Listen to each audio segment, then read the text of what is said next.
Good morning, Chag Sameach. We are at the eve of Shabbat and the eve of the last days of Pesach, which is called Acharon Shel Pesach. Acharon Shel Pesach, the last day of Pesach, a day in which it says that the spirit of Mashiach, the spirit of Messiah, is hovering over us, and every single one of us has the capacity to connect to that spirit.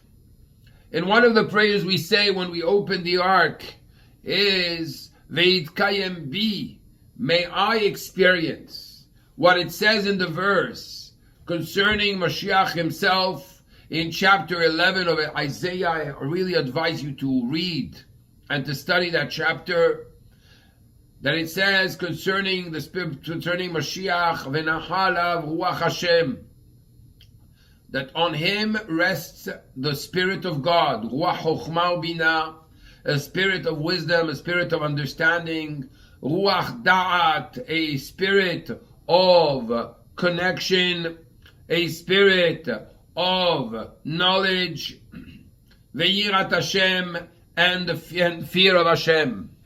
This is what it says about Mashiach. When we open the ark during the holidays, we ask God to be able to feel what Mashiach himself feels. So how is that possible? We know that Mashiach is only from the tribe of Judah, from a descendant of King David himself. So if you're not a descendant of King David, how could you ask that whatever happens to Mashiach should happen to you? To this we have to know that we have 5 levels in our souls. There is the practical, lowest possible level of the soul, which is found in the liver, and that is in the blood of a person, and that is the level of the mechanical level of the soul called nefesh. Ki nefesh habasar badamhi. There's another level of the soul which resides in the heart, and that is called ruach. It's the emotional soul, which is called the spirit. And then you have another level which we all know and refer to in general, which is called neshama, the soul. Neshama is the breath of life, the breath of understanding and knowledge, which is in the intellect. And then you have a 4th level, which is not inside the body, but it has a connection to the body, which is called haya. Haya is the vitality of the soul, and that vitality of the soul is what we call the will. It resides in the will of a person. When I will something, at that moment I activate that level, that dimension of the soul. Just like there are 4 fingers which are together and you have a thumb that sticks out, well, there's a 5th level which has nothing to do with the 4 previous levels, and that is called the quintessence. Quint from Latin, quint, cinco, 5, right? Which is the level of Yehidah shebenefesh. Yehidah shebenefesh is the quintessence of the soul. There's something very particular about this level of the soul, which is not like the other levels of the soul. You see, what happens is that being that the other levels of the soul are enclosed inside the physical body, therefore they're limited, they're affected to a certain degree by the behavior of the person. But then you have the 5th level, which is called Yehidah, the unique one, right? Which is connected to the essence of the person, the quintessence. When we refer to quintessence, we refer to a level which is untouchable. Untouchable. It doesn't matter in which situation it finds itself. It is there, it is hidden, but it's there. Let me explain to you. We know that when the Jewish people sin with the worst sin that could be, which is the golden calf, idol worship, at that moment, Moses pleads with God and asks, please, forgive them. God says, absolutely not. after a long discussion, which I'm going to not talk about because that's not the subject, God tells him, okay, I'll forgive them, but you will go in the cave, in the stone, and when I will pass by, I'm going to reveal my 13 attributes of mercy, and these 13 attributes of mercy will forgive the Jewish people and schlep them out, take them out of their lowest point to a highest point. Hasidut Chabad asks a question. What does one thing have to do with the other? Going into the cave, going into the stone, in order to be able to touch the quintessence, in order to be able to reveal the quintessential connection we have with God, which is higher than our actions. You know, just like with a child. Sometimes your child is a teen. Now we know that when teenagers start becoming teenagers, they have this fluctuation of behavior, love-hate relationship. They say things, they try things, and they know how to push your buttons like a voodoo little doll over there. Bing, bing, bing, bing, bing, bing, and they know how to play with you. So at that level, sometimes you want to strangle them.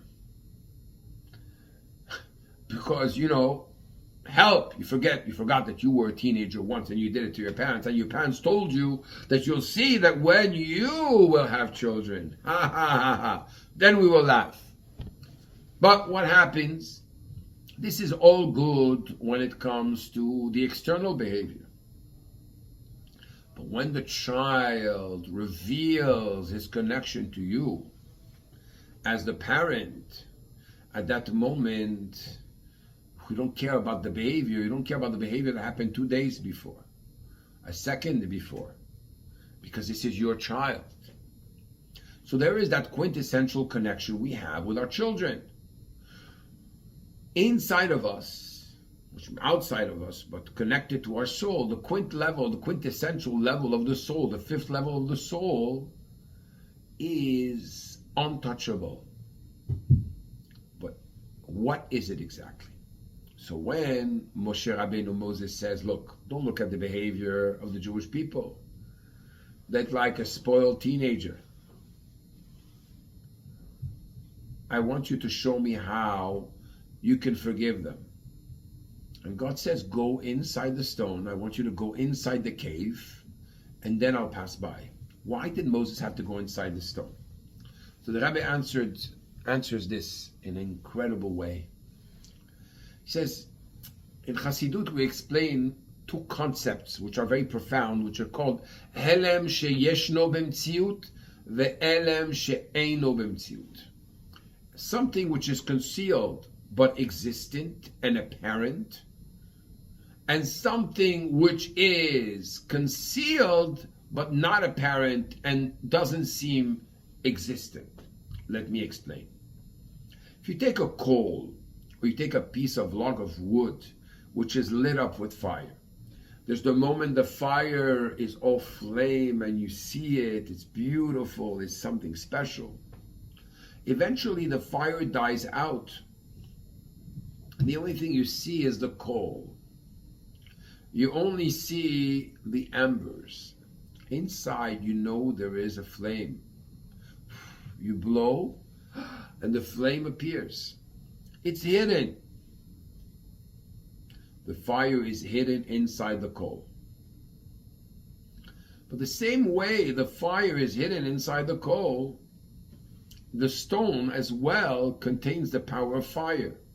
If you take two stones and you bang them together, you scrub them together, right? The friction causes a spark which brings about a fire. So both the coal and the stone have the element of fire. What is the difference? The difference is that in the coal, I understand and I see. It's apparent there is something there that I can ignite. In the stone, I don't see it. So you might say, what is greater?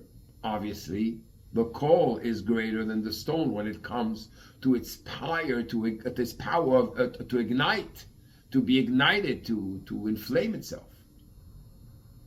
Chassidut says no. Because the coal can only ignite its fire when it's a coal. What happens if you would take that coal and put it in water? Its whole capacity to have the fire is completely vanished, has completely vanished, it's extinguished completely. The stone, even after it was in water, it has something inside of it that permits it to be able to ignite a spark. That is called ha'elem she'eno b'mtziut, a concealment which is not apparent and non-existent. The stone has that power. Moshe Rabbeinu, Moses, is turning to God and saying, look, your people sinned, your children sinned, and look how low they fell. They fell so low that they served idol worship. You want to give up on them. So it's true, if we look at the Jewish people as a coal, the flame which is inside that coal has disappeared. It's gone. You went to serve other gods. You completely sunk yourself in impurity. I have nothing to do with you. So Moshe Rabbeinu turns to God and says, please give me a tool. I want to get to a deeper level. Oh, you want a deeper level? Go under the stone. Go in the cave. Over there, that represents the level in the Jew that is so quintessentially attached to Hashem, attached to me, that it doesn't matter, God says, if they sin this way, that way, and everything. Just ignite this, awaken this, and I'll be able to forgive them. On the last night of Pesach, Acharon Shel Pesach, which this year is going to be on Monday night,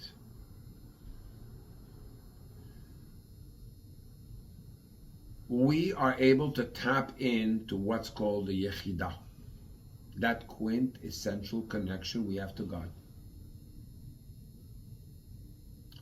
No, we're not getting stoned, but we're awakening that spark which is in the stone. What is special about this? We know that there are different leaders of the Jewish people. In general, the leaders of the Jewish people are called Einei Ha'edah, the eyes of the people, because they're able to see things that we cannot see, and therefore they direct us in a certain direction, so that just like Moses did with Am Yisrael, with the Jewish people, so too they do with us. But then there is Rosh Bnei Israel, the head of the Jewish people, which spells out the word Rabbi. Rosh Bnei Israel, the head of the Jewish people. Just like the head is a microcosm of the whole body, the tzaddik feels what everybody is feeling. And the higher the tzaddik, and when we're talking about the tzaddik of the generation, somebody, for example, at the level of the Rebbe, we understand how the Rebbe is able to feel things which are happening in Australia while he's still in New York, and try to find solutions and brings practical solutions, and he's able to understand that you cannot negotiate with terrorists and give them land for peace, even though other rabbis don't understand that, and so on and so forth, because he's the head. And being the head, you understand that. And we know it's very interesting that there's a question of the great Rav Natan Adler, asked a question. He is the teacher of the Khatam Sofer, which was a tremendous rabbi in Pressburg. And he was asked, is it permissible to ask a rabbi, a tzaddik, for a blessing? We're supposed to turn only to God. So he says, the rabbi, the tzaddik, he is the head. And just like your head feels the pain of an ingrown toenail more than the toenail itself, the tzaddik is able to feel what your needs are more than you yourself. Besides that, we're all one people. So it's just like one hand serving the other, the head serving the foot. So it's not that, God forbid, we're turning to something which is different. We're not separating the individual from God and making him into a God, chas v'shalom. So the leader of Am Yisrael is the head. Mashiach is the level of the essential level of the soul of the Jewish people. Which means, just like we have a level of the soul, which is the fifth level, which is completely not affected by what we have done and what we do. It's just our quintessential connection to God. A Jew is a Jew. It doesn't matter what the situation is. Mashiach is what we call the Yechida HaKlalit Shel Am Yisrael. Just like a Rabbi is a Rosh Bnei Israel, he is the head of the Jewish people, therefore he is what we call the general soul of all of the Jewish people, which means he contains within him all the souls. Mashiach is, in his soul, is made of all of the quintessential parts of the souls of all of the Jewish people. And therefore, we, every single one of us, has a part of Mashiach inside of us, and Mashiach has a part of us inside of him. What is that part of Mashiach that he has inside of him? It's that part that has absolutely nothing to do with our behaviors. It has to do with who we are. Essentially, the children of Hashem connected to God. Whatever the situation and whatever actions and whatever baggage and whatever stains and whatever, it doesn't matter. Which means Mashiach is the epitome of positivity. Mashiach is the one that sees us where we truly are in the eyes of God. There's a great rabbi by the name of Rav Shlomo of Rodomsk. Rabbi Shlomo of Rodomsk one day was sitting at a table. His followers, the Hasidim, were sitting around him, and suddenly a person of very bad reputation walked into the room. The Rabbi Shlomo of Rodomsk invited him, sat him right next to him, and even shared his food with him. Gave him to drink, gave him attention, gave him love, gave him affection. The Hasidim, the followers of Rabbi Shlomo, were all talking and saying, what? Doesn't the Rabbi Shlomo know what this person is and how lowly he is and what bad reputation he has in town? But nobody had the chutzpah, the nerve, to question him, and therefore nobody asked him anything. But a few days later, the assistant to Rabbi Shlomo looked at him and said, Rabbi Shlomo, why did you give attention to this man? And he answered the following. He said, when my father passed away, and I took the mantle of leadership of Rodomsk, my eyes opened up. I became clairvoyant. I was able to see everybody's actions, what they think, what they did, what they spoke about. And I got so disgusted, so repulsed by the behaviors. I was able to smell the negative actions of these people. I didn't want to be around people anymore. I was just disgusted. So I turned to God in a prayer. And I said, God Almighty, you gave me this capacity to be able to see through people. But at the same time, you want me to be a leader of the Jewish people. How can I look at the negative and do anything good with the Jewish people? Take that vision, that clairvoyance that you gave me, and instead of showing me where the person stands today in his actions. Show me his potential. Show me where you think he can reach. He says, from that moment on, when I look at an individual, I don't look at the behavior, the lack of filters, the loudmouth, and the coarseness, and the bad actions, and so on and so forth. I look at what they can become. When I saw that Jew come in to the room, I didn't see what you guys saw. I saw the good. That is the spark of Mashiach, which is inside of us. And therefore, Mashiach, when he looks at every single one of us, what does he see? He sees the beauty, the glory, the shine of every single Jew. And therefore, he brings out the good. Just like Lashon Hara is Motzira, is you expressing bad about somebody else, is revealing the bad, is identifying the bad and bringing it at the forefront of your understanding and reality and their reality. Lehavdil, in the positive power. Mashiach is the one which has the capacity to bring out the good, the light, the shine, the beauty inside somebody else. On the day of Acharon Shel Pesach, the last day, on Tuesday afternoon after Mincha prayer, we will be doing a seudah, a special meal. The Gaon of Vilna explains that at that moment the spirit of Mashiach hovers over us.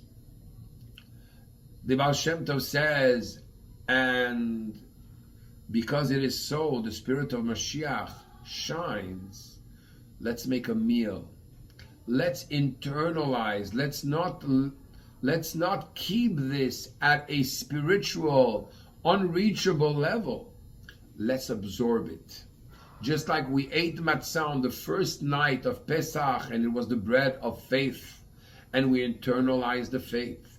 Just like on the second night of Pesach, we ate the matzah, and it was the bread of health, and we internalized the health. Now it's for us to internalize, to celebrate, to glorify, to reveal the quintessential connection we have to God.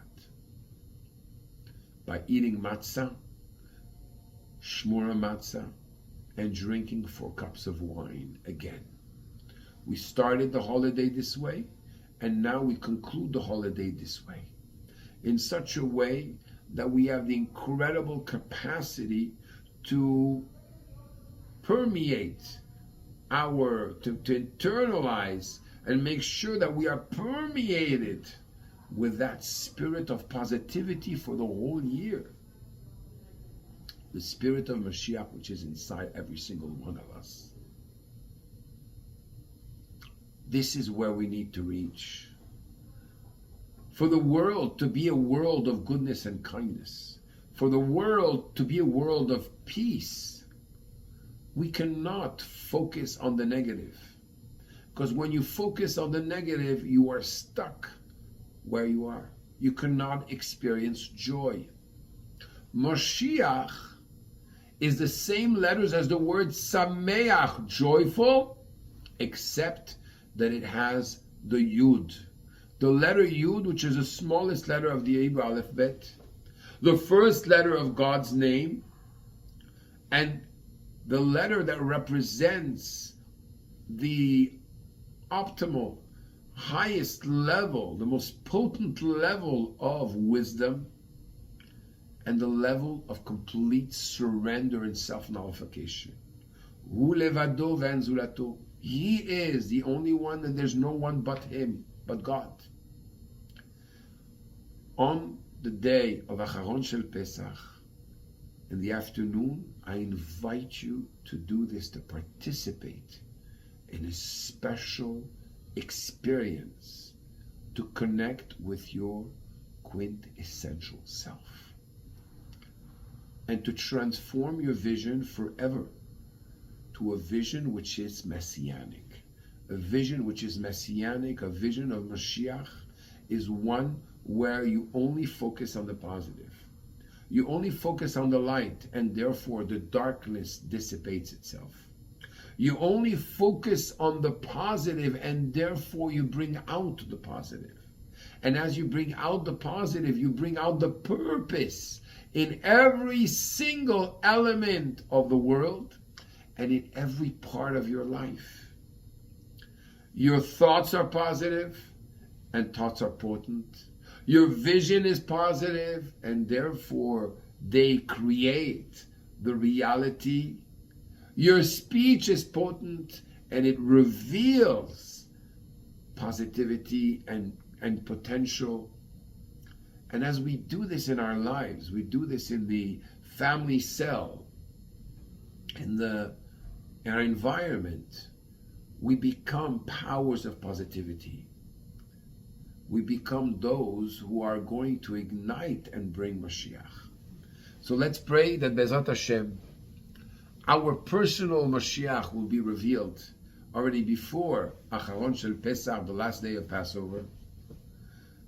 But not only our personal Mashiach, Mashiach for the whole world will be revealed in a real, true way, in thought, speech, and action. And the world will see that at the end of the day, this world is not a jungle. It's a garden. It's a garden. It's God's garden. Chag Sameach. And God bless you all. I wish you the best. Enjoy the rest of Pesach. If you know anybody that didn't have Shmura Matzah, bring it to them. Give them faith. Give them love. God bless you. Chag Sameach.